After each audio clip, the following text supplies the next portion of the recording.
Hey everyone, with the successful completion of the Yuri's Night 2020 Global Webcast, I thought it would be nice to kind of do a really quick recap of all of the upgrades I did to the TMRO studio and a little bit about how that show actually worked, because it was technically kind of insane and a lot of fun to do. And I'd love to just kind of take you on a tour of all the upgrades the studio's gone through, like all the purging that occurred, and everything has happened, so let's go. I feel like we should start in the control room. So this is kind of, this is where I sat during the entire broadcast.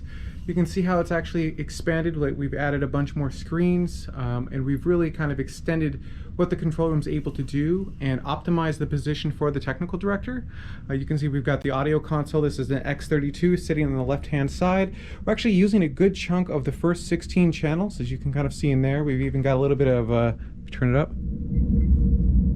Not sure if you can hear it, but we had a little bit of Starship noise that we could bring in from time to time. We've got music, all of the microphones, the different Zoom rooms. We've got a TrueConf system, a Skype emergency backup. There's a whole lot of audio. And then all of the, if you look, we actually extend beyond that for mix minus channels as well for all the different red channels, because they're red because they should never make it to air. But that's allowing us to actually mix comm systems back into their earpieces. It's really interesting and convoluted audio flow, but still really cool. If we look up at my MultiView right over here, yeah, you can see we had a bunch of different cameras. I don't have the green room camera on right now. That's where Carrie-Ann was, because we were also practicing social distancing. So, you know, she wasn't there. You can see me and the technical director cam, which accidentally made it to air once. And you can see all of the different Zoom room cameras that we've got. It was a lot. So what would happen is we would bounce, like the first series of guests would be in Zoom Room 1, and then we'd use Zoom Room 2 to stage the next series of guests. And so I'd be working, I wouldn't just be technical directing and calling the show. I'd also be reaching over and talking to our upcoming guests through our comm system and be like, hey, welcome to the show. This is who your host is going to be. This is what you can expect. Make sure that they could hear me, make sure that I could hear them and see them. And then the way Zoom works is when you've got a Zoom room, you can actually use an iPad to control it. And so they would dial in. In a normal Zoom conference, your video windows move all around. But in ours, they don't, because we actually pin, like we would pin Bill Nye to screen 1 and Loretta Whitesides to screen 2 and, you know, whomever else to screen 3. So they would never move unless someone did a screen share and then things would break. But if they, as long as they didn't do a screen share, we were okay. And really, it only broke screen number 3. Or if they fell offline, they would, you know, they would fall off, and when they fell off, then they would just get replaced with someone else's video. And you could see that a couple times throughout the system. You'll actually, if you look on the board, you'll see one here called True. I don't know if you can actually see that. Yeah, you can't. But that's for, instead of using Zoom, we're moving over to a system called TrueConf, TrueConf. And it is a hosted conferencing system here at the TMRO Studios on station 204. So you'll actually dial our system and you'll get right into it. All right, this is the actual technical director's console. So you can see we had a bunch of different inputs. We had all of our different cameras for in studio sitting right on the left-hand side. We had all of the different Zoom rooms sitting right over here. Some of the emergency rooms were shifted, so you could actually get to them by hitting the shift key to get to even more available options. Then we had other things like our social system, so you could actually bring up comments full screen on air. Huge thank you to Colton for building that entire system. My screen I could actually bring up on air, so this button is that screen. You see it's in my preview now too. That allowed me to, if I ever needed to, call up like a video or an image that they're talking about, I could actually just call it up really quickly and bring it on screen. And then we also had an Apple TV in case I needed to share some content, like do an AirPlay content share from an iPad, and an ISS above, because Liam is awesome and everyone should own an ISS above. We actually have it as an input into our broadcast systems. And of course our video playback system, which I don't know if it has anything in it. It doesn't right now. Actually it's over here, right? So there's that right there. And then I've got all of these different like layouts where I can bring different people in different locations. And I had to figure out like who is going to go into what box and how. So I'm dynamically choosing what user is going into what box while I'm troubleshooting users coming into Zoom, while I'm running audio and talking on comms and producing. Well, I'm not producing the show. I'm definitely punching the show. This is my main interface. So this gives you an idea of all the different video roles. This is the Casper CG system. So this is all of the different nameplates and videos and all of the different elements that we brought into the show itself.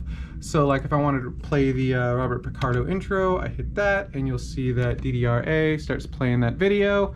How cool is that? And if there was audio, yeah. The first human in space. All right, so you get all of that. And if I wanted to bring up someone's nameplate, I can do that on this system as well. Although I don't know, there you go. So all controlled through this Casper CG interface. This is 3 separate channels of Casper CG. Which is an open source character generation platform. I'm a huge fan of it. I use it in basically all of my studios for video playback and for overlays on the screen. It does take a hot minute to like program and get set up, but once you got it going, looks great. And then I've got like confidence monitors for like what's going on to the 2 TVs out at set for where Jared is, and you'll see that. And we also have actually some new speakers sitting right over here. I used my laptop primarily as my comms system, so I would actually be listening in on the producer line. We could also chat with the chat moderators. And so it's actually a really cool intercom system from a company called Intercom Systems. It is all web-based. And what's really neat is it ties back into the main studio.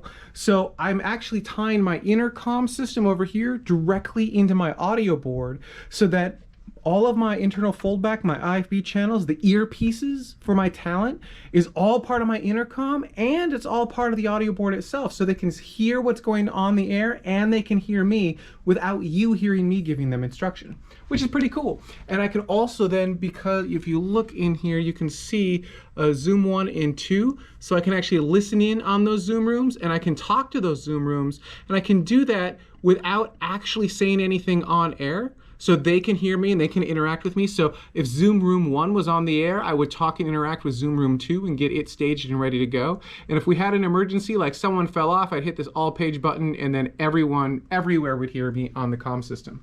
We also had Subtractive on that producer line, and he was actually helping to coordinate, bring people in over here so that he would get the next group of people ready. I'd tell him what Zoom room to be in. And we also had a cheat sheet right over here. This was actually through our friends at ShowFlow. This was the actual show rundown, which is pretty cool. So you can see how all of this kind of played out for the entire 5-hour broadcast. Note it was supposed to be 4 hours. Whoops. So you can actually see like all the different cues that I have. And if you look, I don't know how well you can see it, but like you can see which Zoom room we were expecting to have people in. And if we needed to make changes, we do that on the fly. My favorite feature of ShowFlow is that you can actually do something called show tracking. So you can turn this on and I can select Kyle, and what he can do is he can say, actually, there you go. This is where we're at in the show. So he can be advancing where we're at in the show itself. So I don't need to worry about that. It will automatically scroll down and show me where we're at. I can look at my own private notes as to what I need to do for the show, or also what's expected at that particular segment, what video we're gonna roll, what nameplate we need, so forth and so on. So these two screens are very heavily locked together. This is the show rundown itself, the run of show, and then this is the actual playback system for the show. One of my gripes with ShowFlow is that in a normal broadcast situation, these two systems would be able to talk to each other. So we would build the show over here, and this rundown would automatically be created. ShowFlow has no API for reasons I will never understand, and no ability to do that. But everything else over here is so incredibly powerful and so incredibly awesome, it is worth not having an API and having to rebuild this show from scratch over here so we can get the tracking features, the private column features, the ability to lay this thing out. It is scary, amazing software. I also use this in just about all of my shows. All right, the other one we use is Rundown Creator, and you know, it's not as sleek as ShowFlow, but it had API integration. So in Rundown Creator, we create that rundown, and then that Casper system would automatically get generated. But unfortunately, all of that broke, so we don't do that anymore. And then you can actually see for our upgrades, here's the back producers row. So in a normal show, what would happen is our technical director would sit up front right over here. And then in the back row, Carrie Ann and I would sit back over here. And we'd be looking at the chat room, and we'd be looking at, in our shows, Rundown Creator, instead of ShowFlow. And then we'd be going through and like, you know, advancing things and moving things along and using the comm system to make all of that go. All right, now let's head out over into the engineering room that drives all of this. So this was a disaster zone. If you look at these before pictures, wow, it was a mess. It was terrible. But look at it now, it's so nice and clean. Everything is so great. We've got some monitoring up here. This is just a multi-view dedicated to this room, so we can make sure that all the different computer conversion is working. So you can see all the different Zoom rooms, you can see the Apple TV, the ISS above. Basically, again, this is just for the computers, so we can make sure that the stuff in this rack is converting like it's supposed to. And then just insane, crazy amounts of conversion, right? This is HDMI to SDI conversion on these three guys. Then we've got the Apple TV, ISS above.